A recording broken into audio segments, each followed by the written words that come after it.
Alors, cette semaine, on reçoit Yves-François Blanchet, le nouveau chef du Bloc québécois. Yves-François, bonjour. Bien le bonjour. Ça a été une lutte difficile pour obtenir cette chefferie-là. On y a laissé corps et âme. Ben, la lutte n'a pas été très difficile, mais j'ai failli avoir un adversaire qui n'était pas le préféré, parce que c'est quelqu'un qui était associé à des pensées, à des courants de pensée, C'était une de mes questions. qui ne sont pas celles Comment on avec gère lesquelles je ça suis aujourd'hui, en 2019?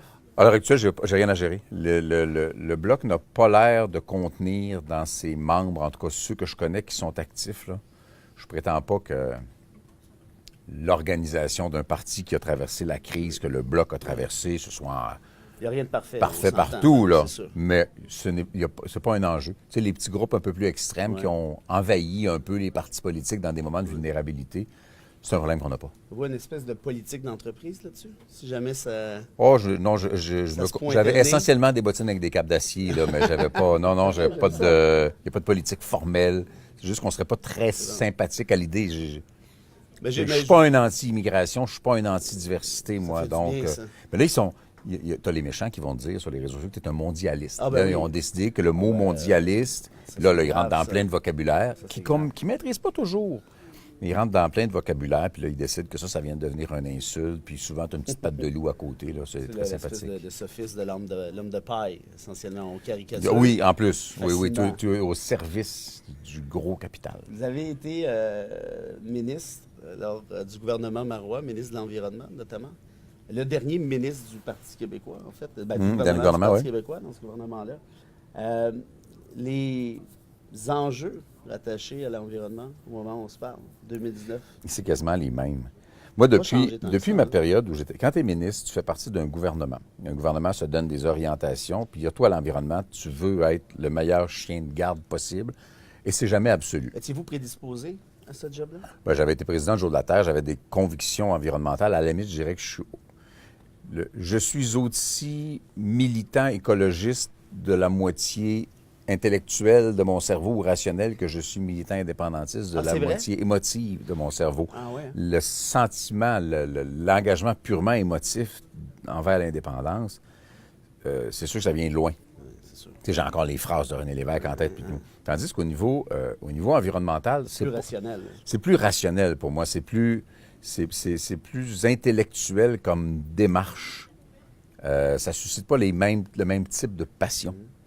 Mais je dirais que c'est deux valeurs fondamentales qui, pour moi, sont tout à fait indissociables parce que, sans rentrer dans la politique, un modèle environnemental comme le Québec a la capacité ou conséquemment le devoir de mettre de l'avant est complètement incompatible avec le modèle canadien qui est fondamentalement un modèle pétrolier. Le Canada n'est pas moins un pays pétrolier que l'Arabie saoudite ou la Russie l'est. Puis, en échange d'un sympathique chèque de péréquation, on prend l'argent structurant du Québec, puis on l'envoie dans l'Ouest canadien pour exporter le pétrole de l'Ouest, faire augmenter la valeur de ce pétrole-là qu'on va racheter après. On subventionne l'augmentation du prix du pétrole à la pompe au L'achat Québec, du nous autres. pipeline pour un ancien ministre de l'Environnement. En fait, moi, j'avais autorisé l'inversion du pipeline 9B d'Enbridge. Pas que j'avais tellement eu le choix, mais au moins, c'était pour approvisionner nos propres raffineries et notre propre consommation, ce qui n'est pas vrai de tous les projets qui sont venus après, qui sont juste pour l'exportation.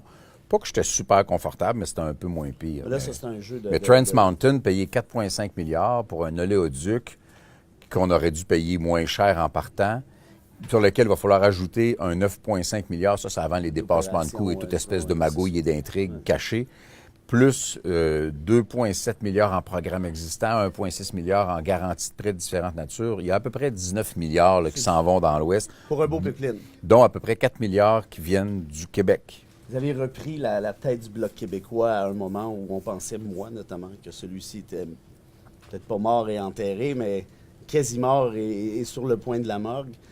Comment on vit, sans mauvais jeu de mots, avec cette perception du public en partie qui est peut-être pas, qui est pas partagée à 100%, évidemment, mais on s'entend Qui n'est plus vrai non plus. Mais on s'entend que l'année de Martine Ouellette a été assez catastrophique. Je vais faire attention probablement à ce que vous allez dire sur votre prédécesseur et c'est bien correct, mais entre vous et moi, elle a quasi enterré le Bloc, là. En fait, je pense que lorsque tu es chef d'un parti politique, tu es aussi une créature de ton parti. On ne peut pas infliger à une personne la responsabilité de tous les maux du monde. Le Bloc a magasiné du trouble pendant plusieurs années. Et ce trouble-là n'existe plus aujourd'hui? Pourtant, c'est les mêmes J'ai députés l'impression. que- Moi, j'avais que été la l'époque de sollicité. Ouellet. J'ai été sollicité il y a. Maintenant, ça doit faire à peu près 3 ans la première fois. Et j'avais dit aux gens du Bloc qu'à mon avis, ils étaient au début de leur division et non pas à la fin.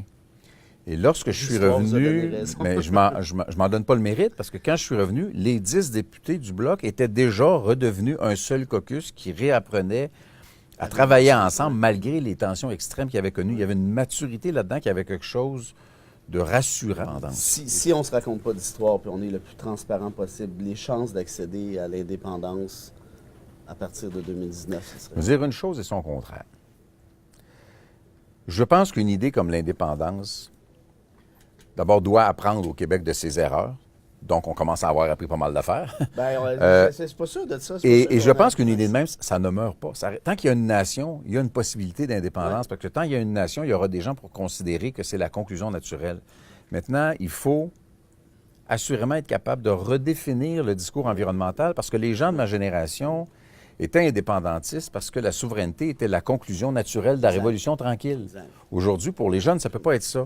Mais la démonstration que le modèle environnemental auquel la plupart des jeunes aspirent n'est pas possible dans le Canada et que le Québec a tellement la possibilité et conséquemment la responsabilité de le faire, je pense que c'est une avenue complètement nouvelle pour réaliser l'indépendance. Mais c'est la première fois que, à tort ou à raison, là, parce que les modèles puis les scénarios n'ont pas tous été bons, c'est la première fois que le mouvement indépendantiste n'a pas de scénario. C'est vrai.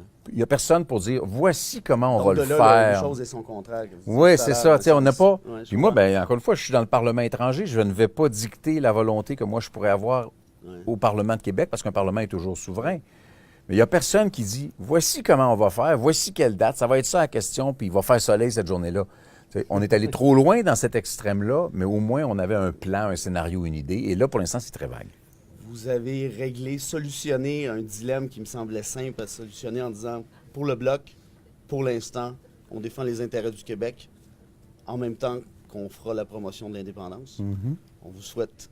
En fait, faire j'ai les mis deux. un « et » à la place d'un « ou ». Pendant longtemps, c'était Ça pourrait être... c'était et ou. indépendance ou intérêt du Québec. Puis moi, je dis Oui. c'est forcément indépendance et intérêt du Québec parce que l'intérêt ultime du Québec, c'est l'indépendance. Voilà. Yves-François Blanchet du Bloc québécois. On vous souhaite la meilleure des chances. Merci bien. Continuez à veiller sur nous, du Parlement étranger. Du Parlement Si vous pouvez étranger. bloquer prochain pipeline, ça fera notre affaire. Et pour le reste, bonne chance. Merci Salut. bien.